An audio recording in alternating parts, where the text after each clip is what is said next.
Dear Diary, today I played Oxenfree. It was a story-driven indie game from 2016, which was well received, and I have no idea why. So let's start with general premise. Three teens, Alex, a girl from Scott Pilgrim vs. the World, Ren, a guy from Invincible, and Jonas, medieval enthusiast cosplayer, without any problem buy tickets on a boat controlled by Karen to sail on Edward's Island, which is completely abandoned, so they could have a late night drinking party on a beach with another group, half of which actively hates them. And if this already sounded stupid to you, then just you wait. After exploring the caves, they meet face to face with most horrifying monster of all, a triangle. I mean, imagine if somebody asked you to draw a median or calculate hypotenuse. Spine-chilling. But the real merit of this game is dialogue. It's so essential and interesting to hear. You can interrupt it by looking at random objects. Concept of just getting, hey, there's an old ship's wheel up here. Going to the edge of the map. So no, hey, whoa, Alex! Or not picking dialogue option in time. The beaten path officially ends here. Because, if I dare say so, Oxenfree is the Dark Souls of dialogue games. I'm downgrading Ren to like a creepy neighbor. And you I just met. Yeah, I'm getting the Well, sorry. I accept your apology. Ugh. If your reading speed is not 5 words per zeptosecond, and you like to sit and think about your choices to pick them mindfully, you're going to consistently skip whatever main character wanted to say. But don't worry, it's not like you're missing important choices or something special. Telltale Games, Quantic Dream, all running around with their unique experiences and branching narratives. We have something much better. Huge, ever-flowing, never-ending, small talk. We are here to drink and be stupid. A tradition apparently started by bored recruits in the 1950s. If nobody lives here and the stores are all closed, whose car is this? Oh, there's always that one lonely car in every parking lot. Do you know that a little birdie told me that our Alex here is thinking of going out of state to college? Oh, really? Track runner or something. It doesn't matter. What matters is that she's my going to say God. something like, basically, right now, about our thing. So, tune it to 88. Shut up! So at first meeting with the Radio Demon, it teleports Alex and Jonas to Com Tower.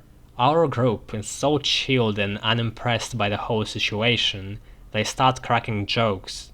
Wait, the guy's name was Major Dick Harden?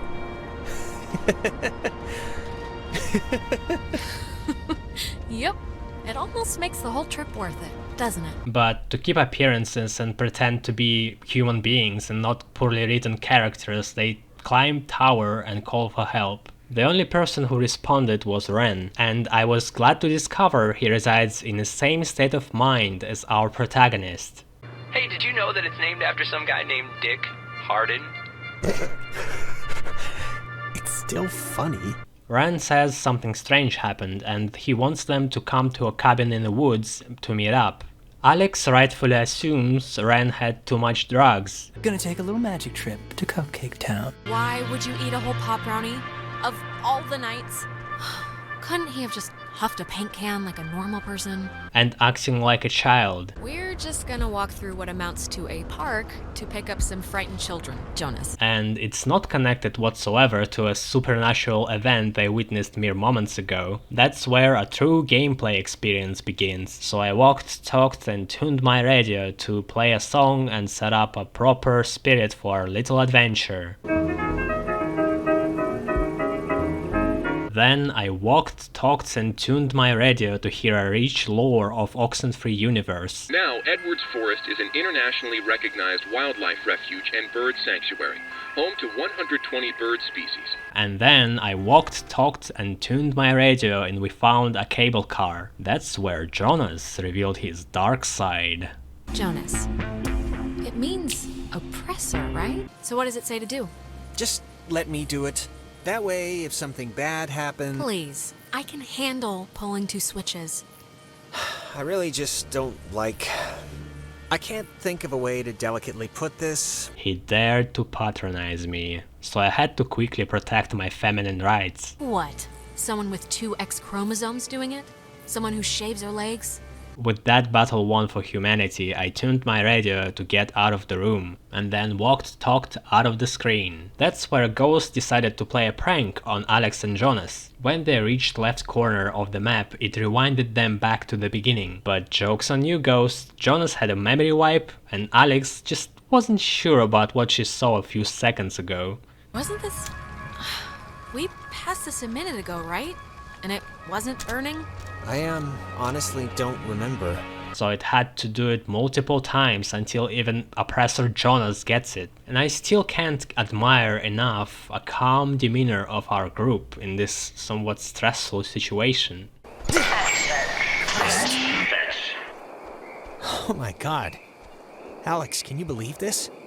My doctor's not gonna be happy with my blood pressure this year. And after that, I walked, talked and tuned my radio until we found one of our group members called Nona. We suggested to group up, but she didn't believe us because she thought we were phantoms created by a ghost. So we told her to go to Com Tower and wait there, and she agreed, forgetting that we were supposed to be phantoms created by a ghost, though she might have acted irrational based on her word choices. Banana bread. So I walked, talked and tuned my radio and we found Ren at the cabin. But then Ren became possessed by a ghost, so I tuned my radio and he was okay again. He decided he's better off sitting at the tower with Nona.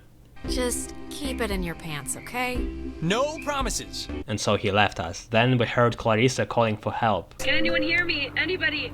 Clarissa? So walking, talking and tuning my radio never been swifter. The prospect of Clarissa dying without my supervision or involvement born a new sense of urgency. But then Jonas got himself stuck, so to save him I had to talk to a ghost which had the nickname from my Steam friend list, which was the spookiest moment of the game, a truly horrifying experience because I didn't know if they were okay with me showing their alias on stream. Then to celebrate, Jonas relieved himself on a chalkboard. The room was so oppressed by this act it glitched out and wouldn't let Alex pass through window.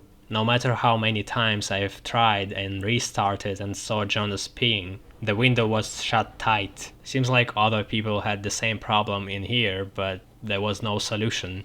The only idea I had is start the game all over and hope that that will fix it, but the prospect of walking, talking and tuning my radio all over again wasn't very appealing. And that's how my story ended, in a room with the smell of wet concrete, urine and disappointment. It took me 2 hours to get stuck and I give Oxenfree unfinished out of 100. Gonna take a little magic trip to Cupcake Town. Cancer. Satanic. Banana.